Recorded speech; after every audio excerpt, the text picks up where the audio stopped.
Teori konspirasi ada di mana-mana di era modern. Terus-menerus diperdebatkan di seluruh media, tampaknya setiap orang memiliki setidaknya satu yang mereka yakini, bahkan jika mereka mungkin tidak mengakuinya.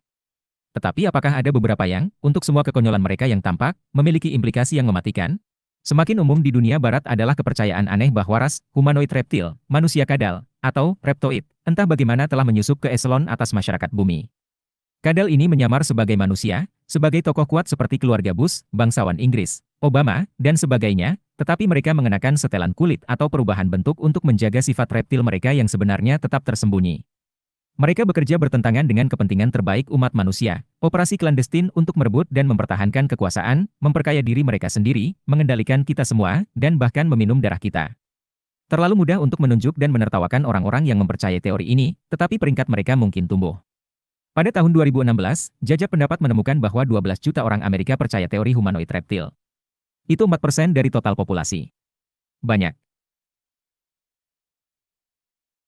Lagi yang percaya bahwa, bertentangan dengan dunia konflik dan persaingan yang kita lihat dengan mata. Kepala sendiri di sekitar kita, beberapa organisasi bayangan, Illuminati, misalnya, berada di balik peristiwa dunia. Konyol seperti itu semua mungkin terdengar, teori konspirasi jauh dari tidak berbahaya. Teori konspirasi reptilia menggemakan konspirasi abad ke-19 dan ke-20 bahwa orang-orang Yahudi diam-diam mengendalikan ban dan media dunia. Ini sering disebut konspirasi Yahudi internasional dan telah ada sejak lama, dipopulerkan oleh teks palsu yang diterbitkan pada tahun 1903 yang disebut Protokol Para Tetua Sion. Itu terungkap sebagai penipuan pada tahun 1920-an, tetapi Nazi terus-menerus merujuk pada konspirasi ini dalam propaganda mereka, dan menggunakannya sebagai cara untuk membenarkan Holocaust, dengan komando tinggi Nazi menuduh bahwa mereka bertindak untuk membela diri terhadap orang Yahudi untuk melindungi masyarakat Jerman. Namun, Nazi Jerman tentu saja tidak menciptakan antisemitisme, orang Yahudi telah dianiaya selama ribuan tahun, sedemikian rupa sehingga banyak hari libur Yahudi berkisar pada bertahan hidup dalam menghadapi kejahatan terhadap mereka. Anda sudah dapat melihat hubungan antara teori-teori yang lebih tua dan lebih jelas ini dan contoh kadal modern, tetapi ini masih merupakan perjalanan yang kompleks untuk beralih dari antisemitisme langsung ke teori tentang reptil yang menyamar. Bahkan bagian paling absurd dari konspirasi humanoid reptil, minum darah, berasal dari sejarah anti-Yahudi. Sama seperti orang-orang reptil, orang-orang Yahudi dituduh berkali-kali selama berabad-abad mengorbankan dan meminum darah anak-anak Kristen, yang orang Yahudi mulai sebut fitnah darah. Ini seringkali adalah anak-anak yang hilang, dan yang penghilangannya lebih mudah untuk disalahkan pada kambing hitam yang nyaman. Ketika anak-anak hilang di beberapa bagian Inggris pada abad ke-12, komunitas Yahudi, yang sudah terpinggirkan dan tidak dipercaya, adalah yang pertama menerima kesalahan. Fitnah darah, akhirnya menyebar ke seluruh benua Eropa, juga menanamkan antisemitisme dalam masyarakat Eropa, yang mengarah pada eksekusi, pendirian ghetto, dan bahkan pogrom.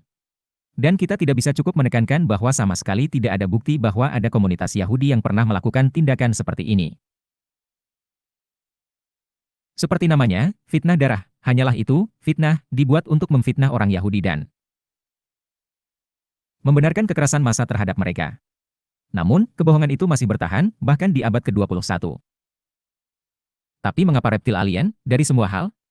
Nah, gagasan reptil cerdas telah umum dalam fiksi ilmiah selama abad terakhir, muncul dari waktu ke waktu di pulp, dan bahkan kadang-kadang dalam konteks konspirasi bayangan.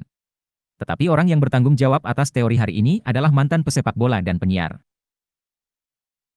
olahraga David Icke, seorang ahli teori konspirasi terkenal. Selain sedikit banyak menemukan teori kadal, Icke juga percaya bahwa ada hubungan antara 5G dan COVID-19, bahwa bulan adalah pesawat ruang angkasa alien yang memanipulasi kita, bahwa Illuminati yang harus disalahkan atas pemanasan global, dan sebagainya. Dia telah begitu konsisten didiskreditkan sehingga pada awal 1990-an, penerbit yang sah menolak untuk menerbitkan karyanya. Sejauh menyangkut reptil, Icke mengklaim bahwa humanoid reptil ini berasal dari sistem bintang Alpha Draconis, lebih dikenal sebagai Tuban. Ini adalah sistem bintang nyata yang berjarak sekitar 300 tahun cahaya dari kita, tetapi telah diikat oleh Icke karena memiliki nama yang nyaman. Pada kenyataannya, tidak ada bukti saat ini bahwa ia menampung kehidupan cerdas. Kami bahkan belum menemukan eksoplanet di sana. Yang lebih mengkhawatirkan, Icke mengutip Protokol Para Penatua Sion sebagai sumber utama untuk keyakinannya. Dia mengklaim bahwa, bertentangan dengan apa yang dinyatakan teks, ini benar-benar tentang reptil, bukan orang Yahudi. Sekali lagi, Protokol Para Penatua Sion dipalsukan, sesuatu yang telah dikenal selama 1 abad. Itu diproduksi di Rusia pada awal 1900-an, membentuk batuan dasar yang menjadi dasar konspirasi Yahudi internasional. Namun, dengan cepat terbukti curang, menjiplak sindiran politik Prancis dan sumber-sumber lain.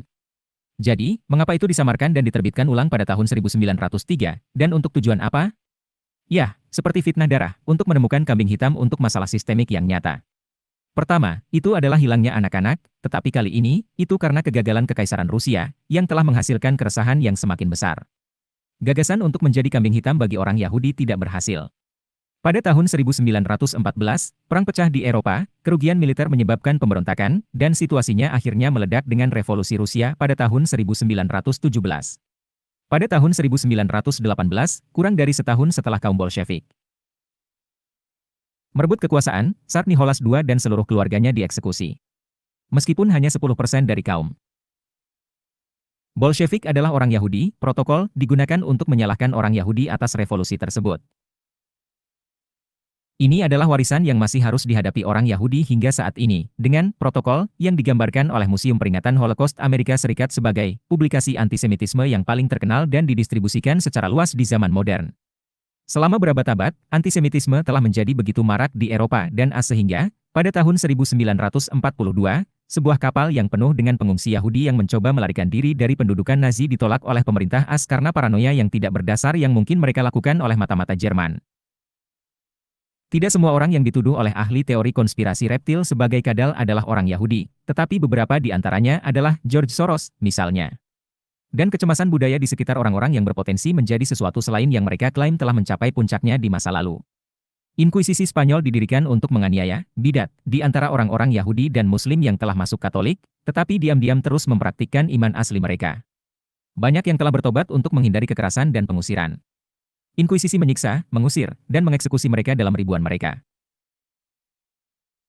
Yang mengejutkan, pada tahun 2019, seorang ekstremis sayap kanan bahkan didakwa membunuh saudaranya sendiri setelah menjadi yakin bahwa dia adalah orang kadal. Pria itu juga percaya pada QAnon dan menyatakan dirinya sebagai anggota Proud Boys. Apa yang terlihat polos pada awalnya dapat dengan cepat terbukti bukan apa-apa. Media sosial penuh dengan lelucon dan meme tentang teori konspirasi, tetapi bisa berbahaya bagi orang-orang yang rentan.